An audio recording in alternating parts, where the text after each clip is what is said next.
Okay, so it's that time of the year once again where I revisit my original prediction for the Truck Series playoffs and see how well I did. Spoiler alert, I got 9 out of 10 correct, so there's that. But now it's time to predict the actual playoff field, that is, who will get eliminated when, who will make the championship for, and so on. And now that I take a good look at this playoff grid, it's gonna be pretty close. At first glance, I see 6, 7 guys that have at the very least a case for the championship for. So no matter how you look at it, just making it to Phoenix will be hard enough. Of course, when we get there, it's gonna be pretty easy to tell who's gonna win the title. And while we're at it, let's just grab him and put him right here. We'll get back to him later. For now though, let's focus on the rest of the field. Okay, round of 10. Darlington, Bristol, New Hampshire, and we can immediately knock Jake Garcia out of it. The one guy I didn't have in my original bracket. Like I said, I went 9 out of 10. Garcia was the only one I got wrong. I had Ben Rhodes making it instead, and he almost made it. That final playoff spot was between him and Garcia. But yeah, he just had the best season of his young career so far. But it doesn't change the fact that he's only here because of the Stuart Friesen injury. That being said, I don't think it's gonna be fodder or a waste of a playoff spot. He will put up results. There was a time during the season where he looked like Thor Sports' most consistent driver, and if you still think he is, I won't blatantly disagree with you on that. But starting as a bottom feeder with so few playoff points is a liability, especially when the guys he's going up against, most of them have a case for a championship 4 berth. So he's gonna have a hard time even making it into round of 8, so he'll most likely be out after Loudon. Now, the other driver that I have out in round 1 is kind of a toss-up between Caden Honeycutt and Raja Caruth.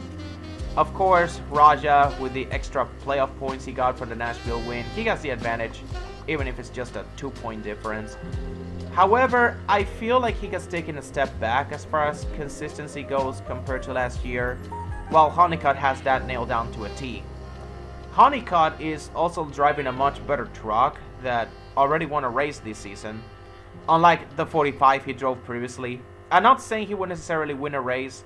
He might, but even if he doesn't, I do expect an uptick in performance regardless. So, because of that, and I really hate to do this to Raja, but unless he finds that consistency that carried him deep into the playoffs last year, I don't see him going anywhere, especially given how deep this playoff grid is. And on that same token, I'll just go ahead and pencil Honeycutt in as my first round of 8 exit. Because as I previously stated, the other 7 drivers above him have a realistic path to the championship 4. So you could say Raja and Caden Honeycutt, they're just fighting to see who will get eliminated in the round of 8 immediately.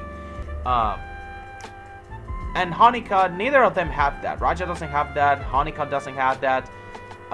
Honeycutt though, unless he wins a race, which I wouldn't bet on it personally. I like Caden a lot, but that's just the way it goes sometimes.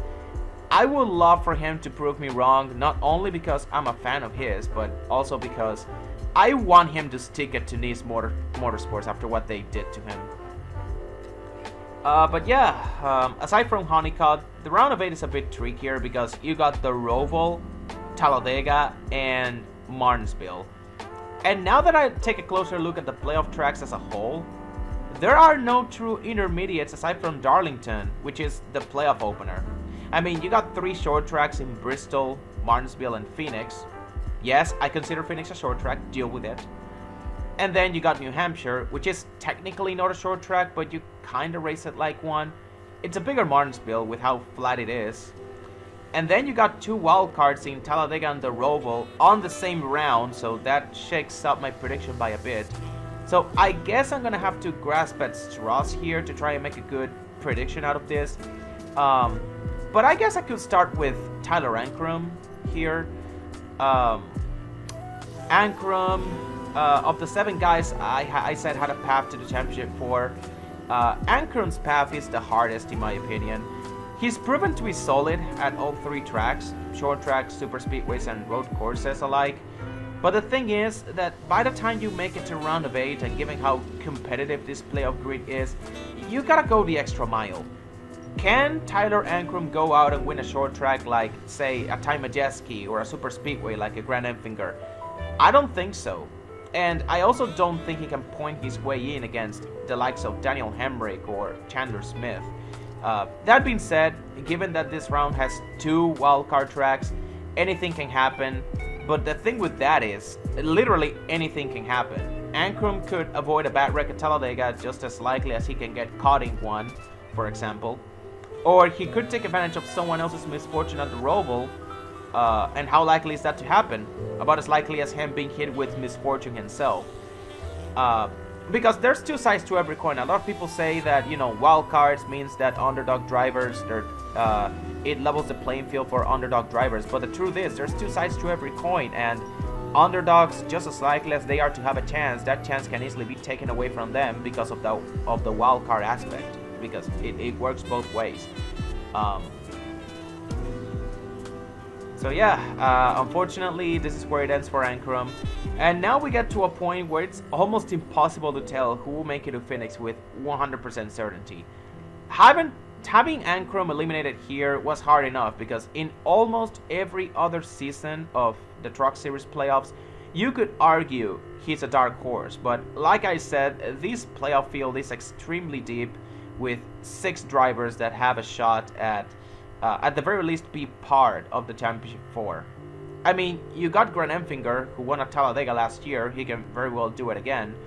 Ty Majeski, who is a short track ace and has proven that he can get hot in the playoffs. I mean, he did it in 2022 when he won 2 out of 3 in the round of 8. And then last year when he won the last 2 races in the regular season, and he carried all that momentum to Phoenix, where he won the race and the title. And like I said, 3 short tracks in the playoffs, and also New Hampshire, who races like a short track.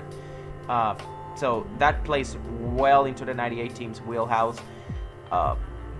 Daniel Hemrick, with his consistency, he proved that formula in 2021 when he won the Xfinity title.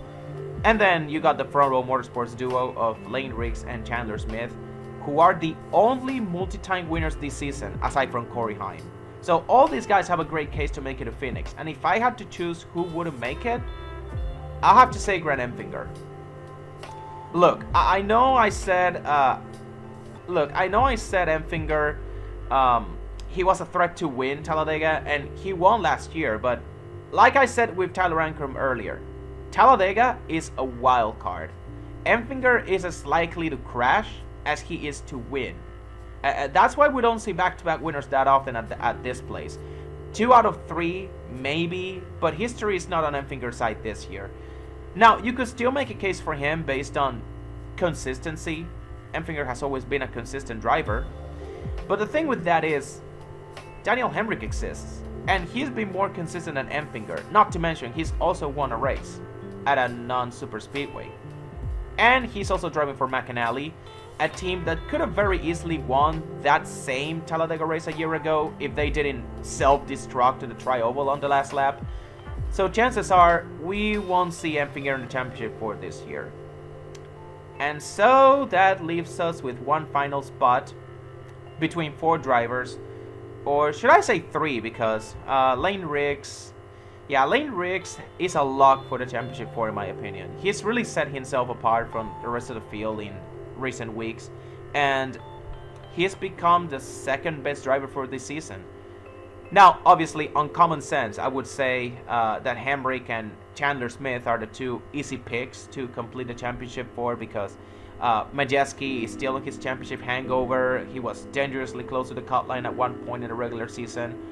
He couldn't find consistency to get going early on, and while those are valid concerns, don't get me wrong, I have seen this guy transform into a different beast with my own eyes when the playoffs roll around. Whether it's the amount of short tracks in the playoffs or the ThorSport Dark Magic taking over, that 98 team is just different in the postseason. It's like they saved their best stuff for this precise moment. And because of that, I cannot doubt or even bet against this team. Especially when they have the heart of a champion. They're now defending champions now. They already know how to get it done. They might as well do it again. they will be a serious contender yet again, basically. And that leaves us with Daniel Hemric and Chandler Smith, which at this point is a toss-up between those two. You can make a legit case for either one or the other. And because of that, I cannot with 100% confidence make a prediction that will satisfy me, because I could see this one go either way.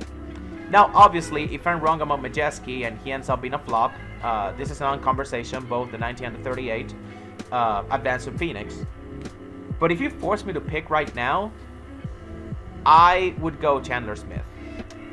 Yes, Chandler, he hasn't finished in the top 5 since winning at North Wilkesboro. And yes, he's no longer the #1 guy on his team like he was in the first half of the regular season. I guess you could say that 38 team is starting to feel the effects of being a new team being put together mere weeks before the season started. Like, they may start off strong, but they cool off as the season goes on because they haven't built that long-term chemistry. But with all that being said, the playoffs are about winning. And Chandler has proven that he can win in the playoffs.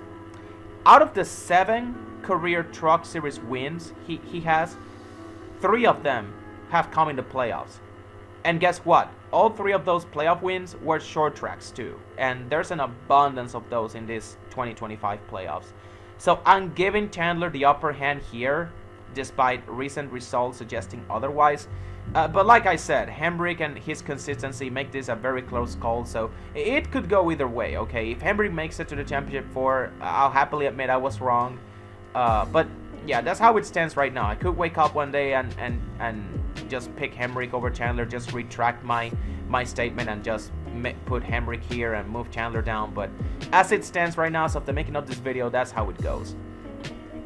And just like that, my 2025 Truck Series playoff grid is complete.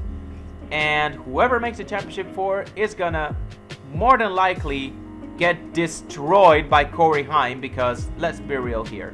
The only reason he doesn't have the title on lock is because we have to go through this bullshit format. This guy has, wait for it, 65 playoff points. And he could get a couple more during this round, just for good measure. He might actually clinch his spot into the next round before the New Hampshire weekend even begins. It's just insane. I don't think I've ever seen a guy enter the postseason with that many playoff points across all 3 national series. And he did all this in an 18-race regular season, by the way. Imagine how much more he would have gotten if the regular season was 26 races like they do in Cup and Xfinity. But again, knowing how things in Truck Series go, when things get chaotic, they get really chaotic and really messy. So it's probably wishful thinking on my end, but can we please hope that nothing happens to Corey Heim at Phoenix? Because I'm just sick and tired of this bullshit format, taking away titles from guys that are more deserving than the actual winner. Just my take, but anyways, like I said, playoff grid is complete. Now let's see how poorly my prediction ages.